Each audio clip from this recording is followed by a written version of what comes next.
Hello daddy, నేను ప్రెగ్నెన్సీతో ఉన్నా daddy. ఈ టైంలో నువ్వు అమ్మ నా పక్కన ఉంటే బాగుంటుంది. జరిగిందంతా మర్చిపోయి నన్ను క్షమించండి డాడీ. నువ్వు ఏ రోజైతే నన్ను కాదనేసి వెళ్ళిపోయావో ఆ రోజే నువ్వు నాకు చనిపోయినట్లు లెక్క. ఇంకోసారి నాకు ఫోన్ చేయకు, మర్యాదగా ఉండు. పెట్టే ఫోన్.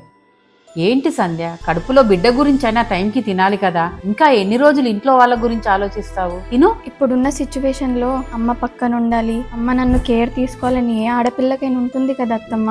అమ్మ లేకుంటేమే, నేనున్నాను కదా. పిచ్చి పిచ్చిగా మాట్లాడతాడు పిచ్చి పిల్ల. ఇదో తినాలని లేదత్తమ్మ. దెబ్బలు పడతాయి, తిను. అమ్మా మజాకైతుంది, మజాకు.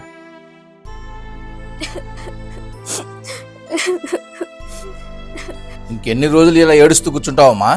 ఏం చేయమంటారు మావయ్య, నా వల్ల అస్సలు అవ్వట్లేదు. ఇంకా ఇక్కడ ఎందుకున్నావు మరి? వెళ్ళి బట్టలు సర్దుకోపో, మీ అమ్మవారి దగ్గర దింపేస్తా. హలో, నేను మురళి, సంజయ్ వాళ్ళ మావయ్యని. తను కడుపుతో ఉందండి. ఈ టైంలో మీ అవసరం చాలా ఉందండి. మీకోసం చాలా ఏడుస్తుంది.